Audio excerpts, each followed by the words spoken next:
semuanya, terima kasih untuk kesempatan yang diberikan kepada saya. Pada kesempatan kali ini, saya akan menjelaskan salah satu materi, yaitu likuidasi persekutuan. Sebelumnya, perkenalkan nama saya Yuri Doro, salah satu mahasiswa pertukaran di Universitas Negeri Makassar. Nah, tanpa memperpanjang waktu lagi, saya akan menjelaskan apa itu likuidasi. Jadi, likuidasi adalah pembubaran perusahaan oleh likuidator dan sekaligus pemberian dengan cara melakukan penjualan harta perusahaan, penagihan piutang, pelunasan utang, dan penyelesaian sisa harta atau utang di antara para pemilik. Jadi, pada intinya likuidasi adalah suatu keadaan di mana baik perusahaan maupun usaha perusahaannya dibubarkan semua. Nah, dalam likuidasi ini, perusahaan hanya berjalan beberapa saat untuk menyelesaikan proses likuidasi tersebut. Nah, tahap proses pembubaran usaha ini ada dua, yaitu proses mengubah harta kekayaan yang ada menjadi uang tunai atau cash, disebut proses realisasi. Kemudian yang kedua yaitu proses pembayaran kembali hutang-hutang kepada para kreditur dan pembayaran kembali sisa modal kepada para anggota yang disebut juga proses likuidasi. Selanjutnya proses dalam likuidasi, yang pertama itu rekening-rekening pembukuan harus disesuaikan dan ditutup.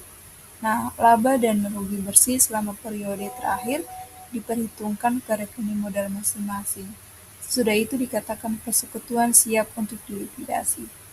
Yang kedua, pada proses pengubahan aktiva menjadi uang tunai atau cash, apabila ada perbedaan antara nilai buku dan nilai realisasi yang menunjukkan keuntungan atau kerugian, harus dibagi antara anggota sesuai dengan perbandingan pembagian laba rugi. Nah, saldo modal selanjutnya dipakai sebagai dasar penyelesaian.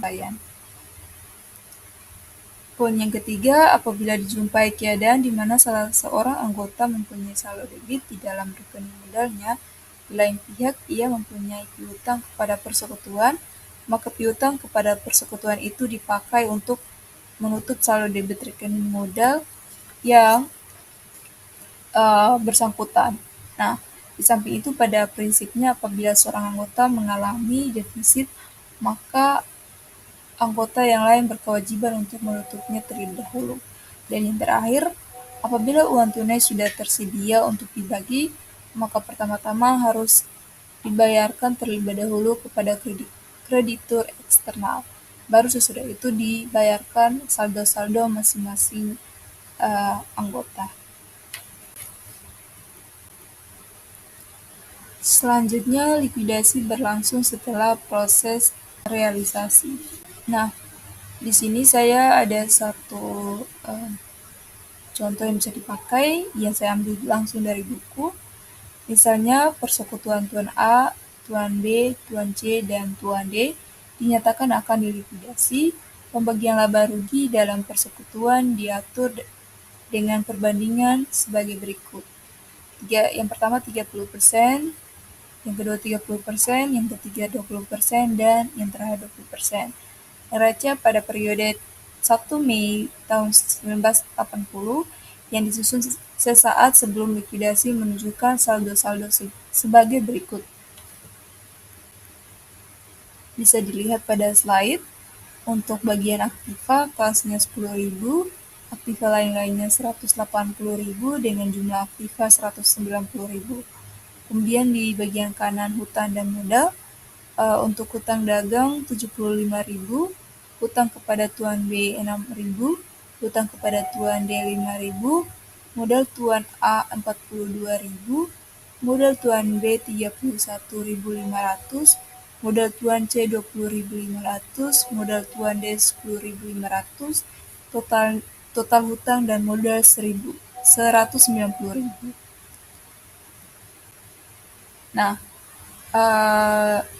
setelah itu diberikan beberapa kemungkinan dalam pelaksanaan realisasi mengubah aktiva lain menjadi uang tunai dan proses likuidasi selanjutnya.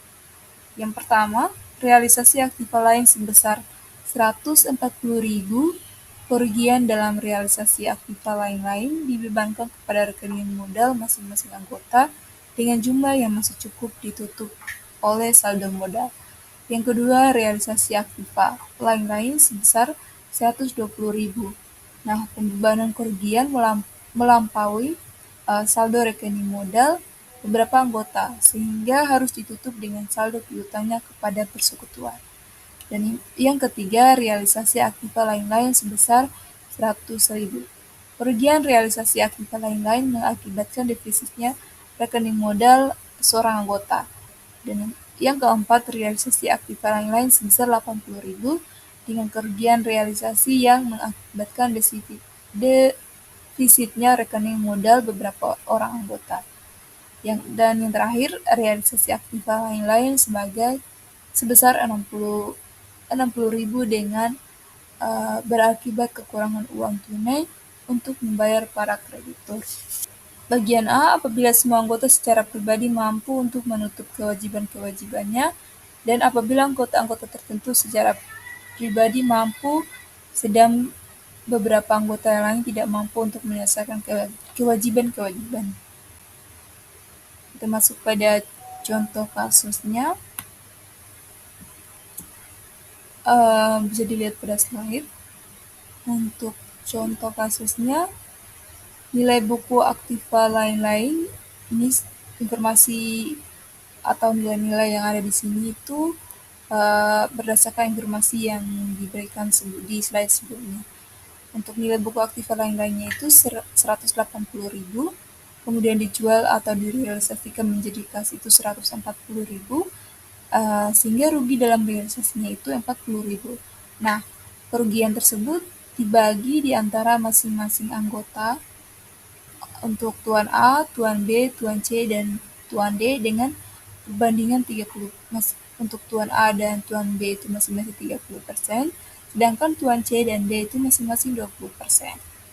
Nah, untuk pembebanan kerugian realisasi kepada rekening modal masing-masing anggota itu adalah sebesar untuk Tuan A dan Tuan B itu 30% dikali dengan 40.000, hasilnya 12.000 untuk masing-masing anggota Tuan A dan Tuan B. Sedangkan untuk Tuan C dan Tuan D itu 20% dikali 40.000, hasilnya masing-masing itu 8.000. Nah, selanjutnya itu pembebanan kerugian tersebut masih cukup ditutupi dengan saldo modal dari masing-masing anggota. Dengan demikian, laporan likuidasinya adalah sebagai berikut. Bisa dilihat pada slide. Untuk ikhtisar laporan laba rugi itu ada di bagian saldo sebelum likuidasi, hasil penjualan aktiva dan pembagian laba rugi, pembayaran kepada kreditur, dan pembayaran kepada para anggota. Selanjutnya, jurnal yang perlu untuk mencatat penjualan aktiva lain dan pembebanan rugi penjualan kepada masing-masing anggota serta proses likuidasinya sebagai berikut. Yang pertama, untuk kas 140.000, modal Tuan A 12.000, modal Tuan B 12.000, modal Tuan C dan modal Tuan D masing-masing 8.000. Aktiva lain-lainnya itu 180.000. Yang kedua, utang dagang sebesar 75.000 pada kas sebesar 75.000. Yang ketiga, utang kepada Tuan D 2.000 kepada modal Tuan D sebesar 2.000. Dan yang terakhir, utang kepada Tuan D sebesar 6.000, utang kepada Tuan D sebesar 3.000, modal Tuan A sebesar 34.000, modal Tuan B sebesar 13.000, modal Tuan C sebesar 8.000 pada kas sebesar 55.000. Sekian dari saya, diucapkan terima kasih. Semoga materi yang disampaikan itu bisa bermanfaat bagi teman-teman semua.